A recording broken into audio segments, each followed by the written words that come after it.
Wat sê jou familie en jou vriende in Wellington toe julle kom sê hier gaan ons? Ag,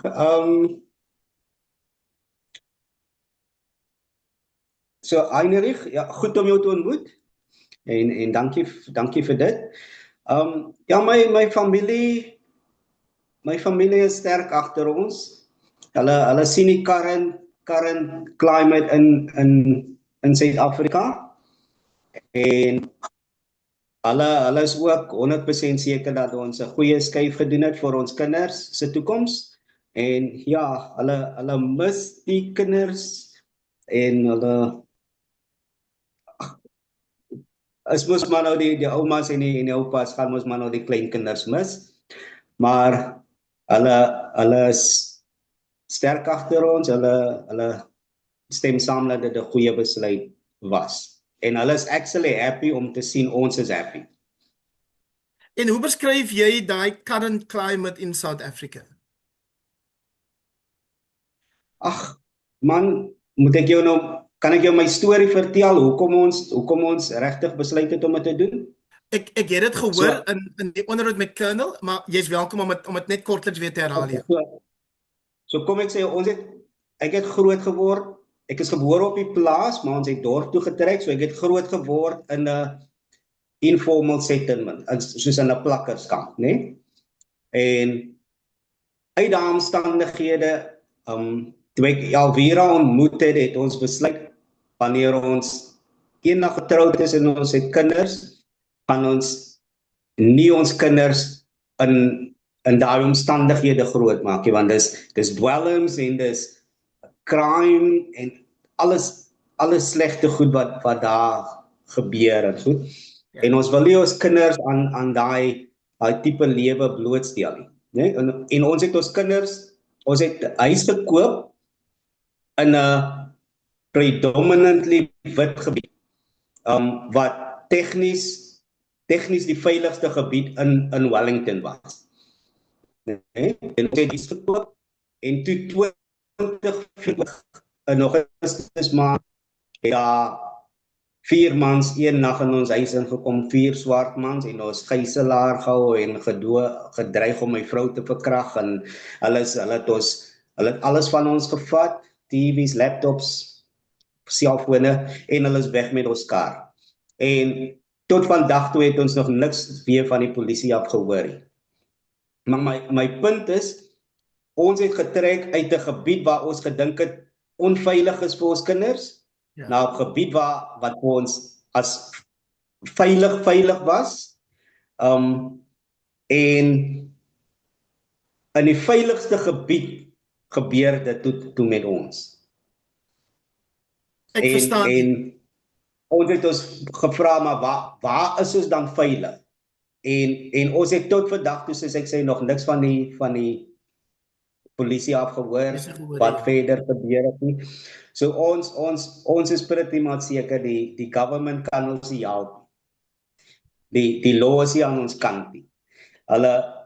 Die kriminele het baie regte en goeders en ons het besluit toe die program oopmaak, het ons besluit kom ons doen ons aansoek dat ons kinders in 'n veiliger plek kan grootmaak, want Suid-Afrika lyk nie veilig nie.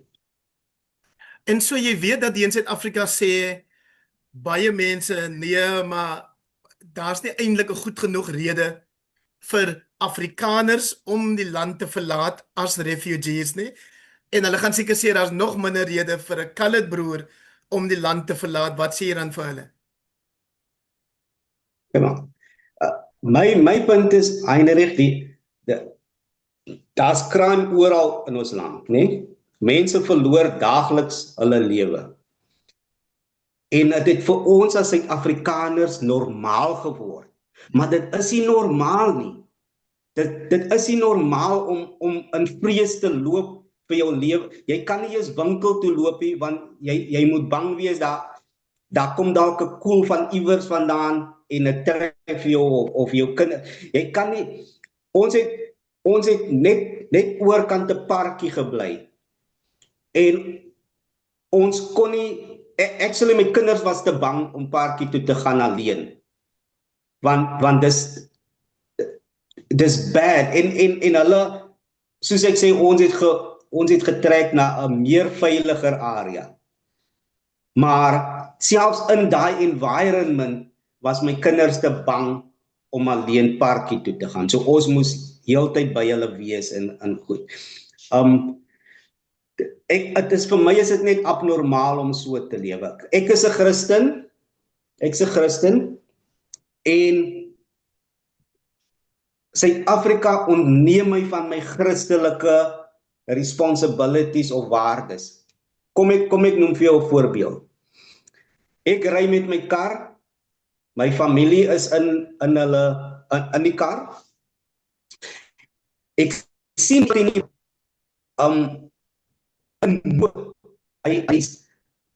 ek kan sien die persoon het nou hulp nodig. Maar ek is te bang om te stop om vir hom hulp te verleen, want wat is die kans dat ek my familie in die moeilikheid gaan sit, in gevaar gaan sit? Want daar's soveel dinge, scams wat gebeur. Jy weet net nie of jy my Christelikheid sê my ek moet daai persoon help, maar die omstandighede in die land verhoed my om dit te doen, want ek weet nie of dit 'n lokval is wat vir my voor lê nie. As jy verstaan wat ek bedoel, Heinrich. Hoe laat is dit nou daar waar jy is? Is jy nou in South Dakota? Ek is in South Dakota, dis nou 10:10. 10 minute oor 10 in die oggend. 10:10 in die En by oggend. julle sal dit nou wees 10 minute oor 6. Dit is ja. Ek het gehoor jy vertel vir Colonel, toe jy die eerste keer uitgegaan het, toe sy wind so koud, dat jy dit kan hou met die terug in die huis, en hier by ons nou bakoors van die hitte. Ek het uit Oudtshoorn het gekom vanmiddag, het was 35 degrees daar gewees. In Wellington ken julle daai temperature. Kyk, die Wellington is mos nie meer Wellington nie, is mos nou Hellington. So ons praat elke dag, of as ons sê elke dag, elke tweede dag met my familie, my ouers en skoonouers daar.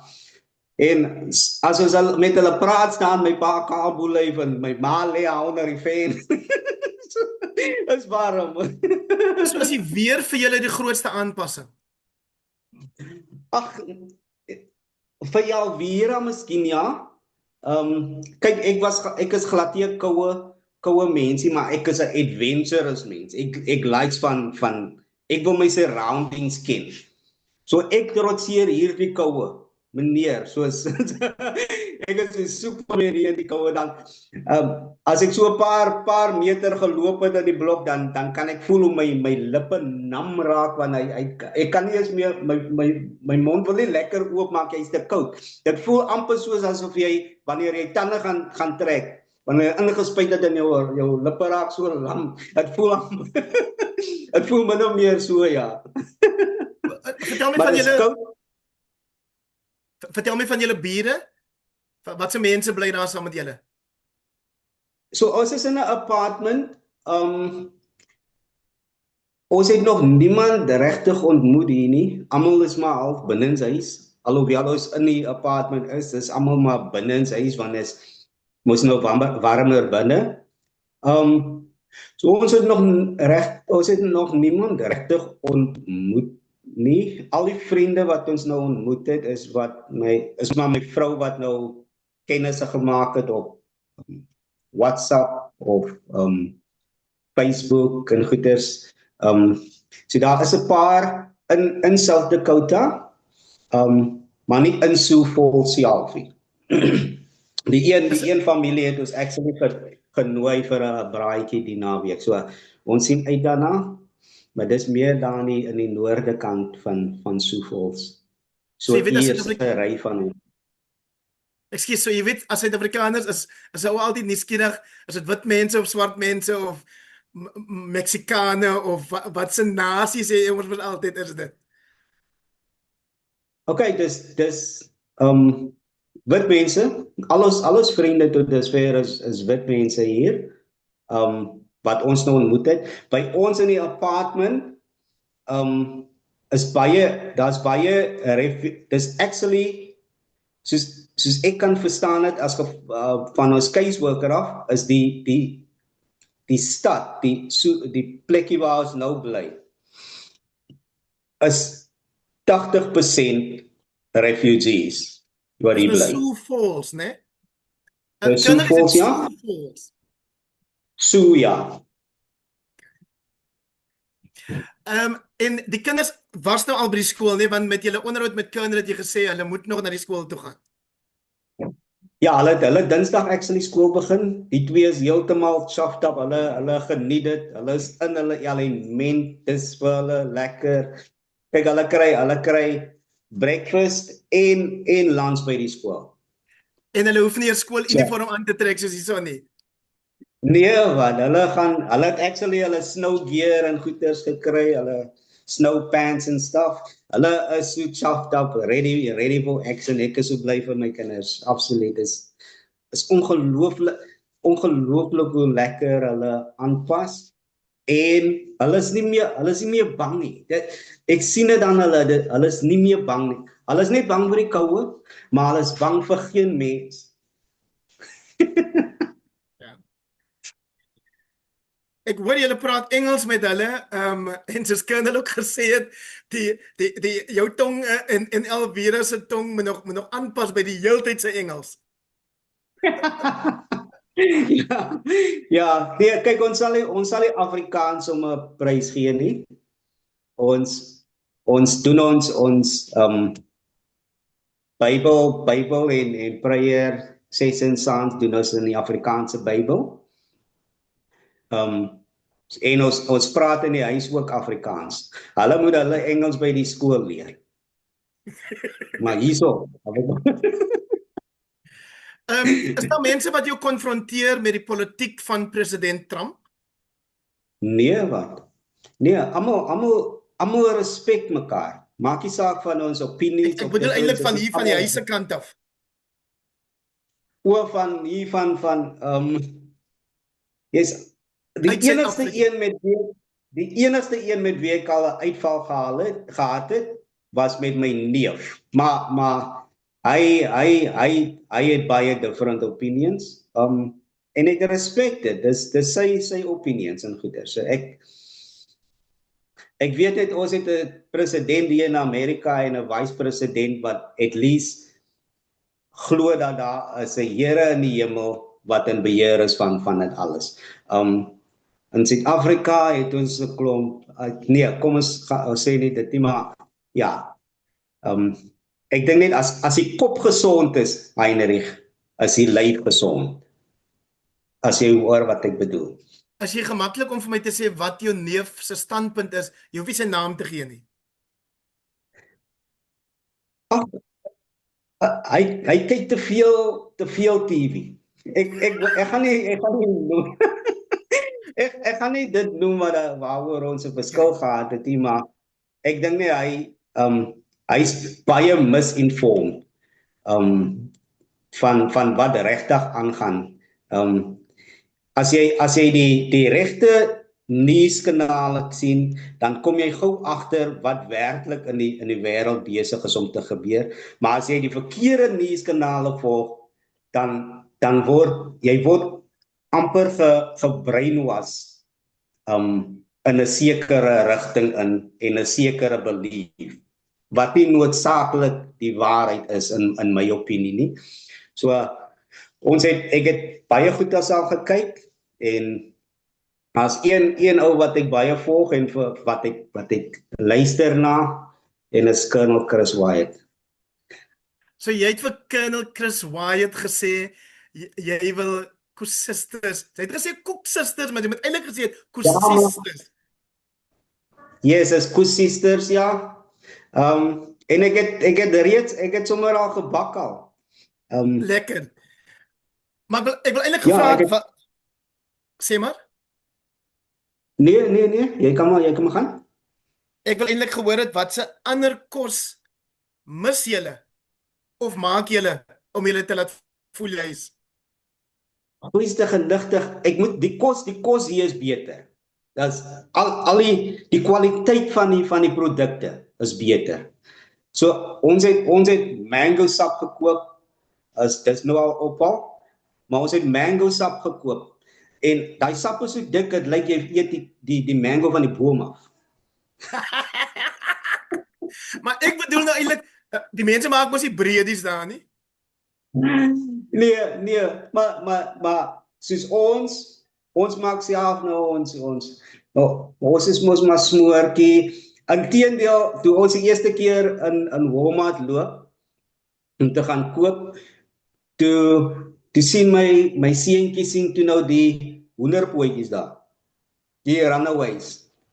En hy is heel verbaas en sê, hier is ons hoenderpootjies, gaan tel af ons hoender. Toe sit hy sommer self die pak hoenderpootjies in die trolley of in die kaart. En toe moes ek die volgende aan die hoenderpootjies vir ons lekker lang sous curry, lang sous met die hoenderpootjies vir ons gemaak. Toe eet ons hoenderpootjies so uit 'n bak uit en ons sit en eet hoenderpootjies. Maar ek mis my stampmielies en boontjies. Ek moet nou nog gaan kyk waar, ons het gaan kyk waar, ons kry die boontjies, ons kry nie die sampie, ons kry nie die stampmielies nie. Nou, ek moet nou gaan kyk wat 'n winkel het dit. Maar ons is lief vir dit, ons hou van dit, dis nou, ek hou net nie van biryani nie, my vrou hou van biryani, ek likes biryani, niks eens, maar anyway, maar ja, ek mis stampmielies en boontjies, dis, ek moet dit gaan stap. Kinders stampmielies would be white, wat is mielies? Maize? Ja, but it is samp, dis mos samp. Ons kry maize. Ek wil net 'n ou idee gegee het van waarna jy moet soek vir julle. En sport, Anthony?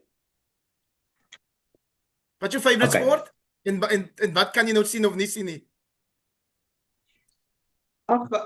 Alles is mos maar available online. Dis sien asof ek kan rugby kyk, ek kan cricket kyk.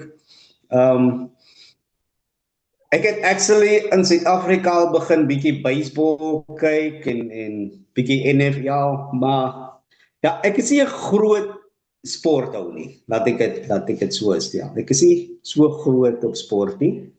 Maar ek kyk occasionally goeters en World Cup sal ek natuurlik kyk. En dalk gaan ons die Bokke en die All Blacks gaan kyk.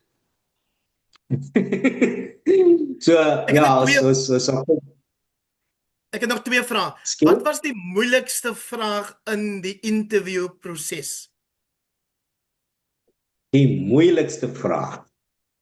Waar jy gedink het, "Joh, hoe moet ek nou maak?" Ag,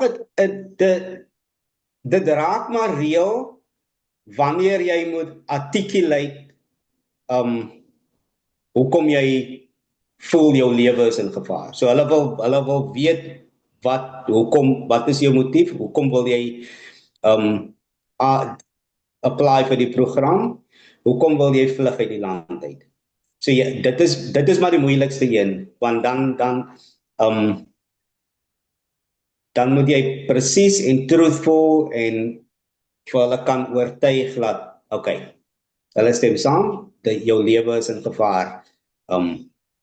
Jy het die reg om jou land om gejaag te word. So. Daar was ek en my officer Eisen wat ons interview het actually lekker gesels oor ons Khoisan background, want sy was baie geïnteresseerd toe ek dit nou noem. En ja, ons het bietjie tyd spandeer en dit, en sy was actually bly dat ek nou vir haar genoem het oor die Khoisan se heritage en goeders, ja. En ek dink dit het daar 'n soft spot gegee vir my. Aan die op die rekord. Wat is die een ding wat sal maak dat jy sê ek moet terug gaan Suid-Afrika toe? Byvoorbeeld, Wat ja, wat is daai een ding wat moontlik kan maak op 'n dag wat sê wat jy vir jouself sê of vir Elvera sê, my vrou, dit was lekker geweest, maar ek dink ons moet huis toe gaan. Is dit die kinders wat nie meer hou van die plek nie? Is dit siekte by die huis en ek spreek nie dit uit oor enige iemand nie? Is dit 'n rassistiese insident daar in Amerika wat jou laat voel jy's terug in Suid-Afrika? Wat sou daai ekstreme ding wees wat maak dat Anthony Miller sê this is it, I'm packing up, ek gaan nou huis toe. Heinrich, ek en my vrou is pretty much on the same page dat die besluit wat ons gedoen het is die beste besluit. Maar ons het geen desire om terug te keer nie. Inteendeel, ek bid en vertrou dat daar nog van my familie is wat sal belangstel in die program en sal aansoek doen. Dalk met ons experience sal hulle nou dalk meer motivated wees om aansoek te doen en goed. Maar so sad soos wat dit is, sien ek nie vir ons terugkeer na Suid-Afrika toe nie. Ja, ongelukkig nie. En ek sien die Freedom Front Plus, die Groenewald is besig om goeie voet te kry en miskien verander dinge in Suid-Afrika. Maar as ek 'n keuse het, sal ek definitief nie terug Suid-Afrika toe wil kom nie. Ek sal liewer my kinders in Amerika wil grootmaak en ons lewe hier verder wil, ja, absoluut, 100%. Hoe werk dit nou as 'n mens refugee status het? Kan jy nou nog kom kuier of is jy daar vasgemaak, wil ek amper sê? Nou nie letterlik vasgemaak nie, maar ja, jy kan nie nie in die eerste jaar nie.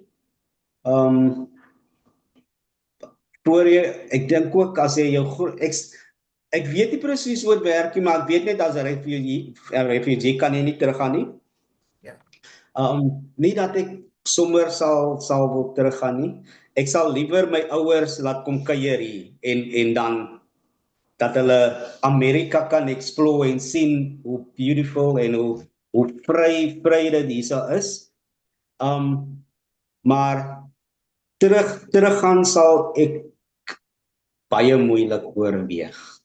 Ja, regtig, ek sal nie, en ek is nou 2 weke hier en dit wat ek experience het tot dusver is vir my genoeg om vir my te oortuig dat luister, die support wat ons gekry het van meeste Afrikaner gemeenskaps, wit Afrikaners wat nou al 'n paar jaar in South Dakota is, dis amazing. Ons het, ek weet nou nie of ek jou genoem het, maar ons het die naweek gaan een van Elvera se vriendinne, hulle het ons genooi vir 'n braaitjie daar in die noordelike kant van South Dakota. So ons sien uit na dit. Maar die gasvryheid van die mense is amazing. Dis off the charts. Ons is nie gewoond aan dit in Suid-Afrika nie. Anthony, jy sê 2 weke, ek het nog eens amper 3 weke wat julle daar is, maar ek hoor in jou interview met die Colonel, Ekskuus eintlik, ons het die 14de geland. Ja. So die 14de was 2 weke terug se donderdag. Ja. So ons is nou 2 weke en 1 dag. Okay. So wat ek wou sê is, julle is nou 2 weke en 1 dag daar, maar ek hoor in jou onderhoud met die Colonel, daar slaat al klaar so 'n bietjie van 'n raad deur Oktober. Ai. Actually in my onderhoud met die USCIS officer het sy actually gesê, maar ek het al 'n baie Amerikaanse accent So Toe, wat sê jy ek van? sal goed antwoord aan. Dis sê ek okay, maar let it happen. To be fair gesê dit, maar die colours is kwaai met aksente nou maak. You know what I'm saying? Baie dankie. Mag die Here julle seën daar aan die kant. Dis vir my as 'n colored persoon nogal 'n ervaring om met 'n ander colored persoon te praat wat sê dit was vir my nodig om te gaan. Want ek weet hoe dit hier gaan. So ek hoop dat dit vir julle baie goed sal uitwerk. Baie dankie en Sê dankie vir vir die geleentheid Alvera, om te praat. Sê vir Alvera ek is 'n bietjie spyt dat sy nie met my wou praat nie, maar wel met die Colonel gepraat het. Miskien moet ek ook vir my 'n baard groei soos hy.